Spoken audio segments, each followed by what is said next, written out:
एक समय की बात है।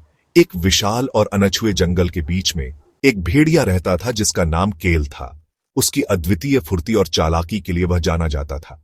शिकारी उससे डरते थे और उसका झुंड उसकी प्रशंसा करता था। जंगल उसका साम्राज्य था और हर पेड़, हर चट्टान, हर छाया उसकी आज्ञा का पालन करती थी।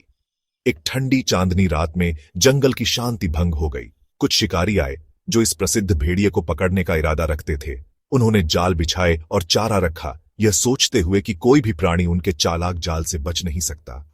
केल खतरे को महसूस करते हुए कभी भी धमकियों को हल्के में नहीं लेता था। उसकी इंद्रियां तेज हो गईं जब उसने हवा में इंसानों की हल्की गंध पकड़ी। उसे जल्दी और सावधानी से काम करना था। उसके पास कोई विकल्प नहीं था सिवाय इसके कि वह शिकारी को एक जंगली दौड़ में ले जाए, उम्मीद करते हुए कि वह उन्हें मात दे सके और अपने झुंड की रक्षा कर सके। बिजली की गति से केल जंगल में दौड़ा, पेड़ों के बीच से गुजरता और बाधाओं को पार करता। शिकारी उसका पीछा कर रहे थे।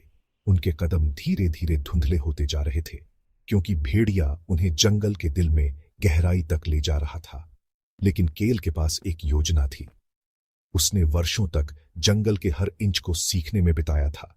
उसके गुप्त रास्तों और छिपी हुई गुफाओं को याद किया था।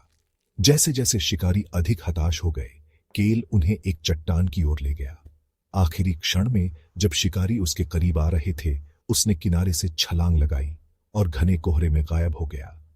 शिकारी उसे रोकने में असमर्थ चट्टान के किनारे से झांकते रहे। उन्हें कुछ नहीं मिला सिवाय घूमते हुए कोहरे के। निराश होकर वे वापस लौट गए, ये जाने बिना कि केल ने उन्हें नीचे से घेर लिया था और अब छाया से देख रहा था।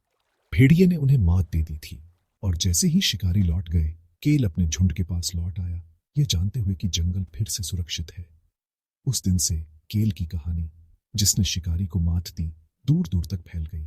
शिकारी कभी वापस नहीं आए और जंगल सभी प्राणियों के लिए एक सुरक्षित ठिकाना बना रहा।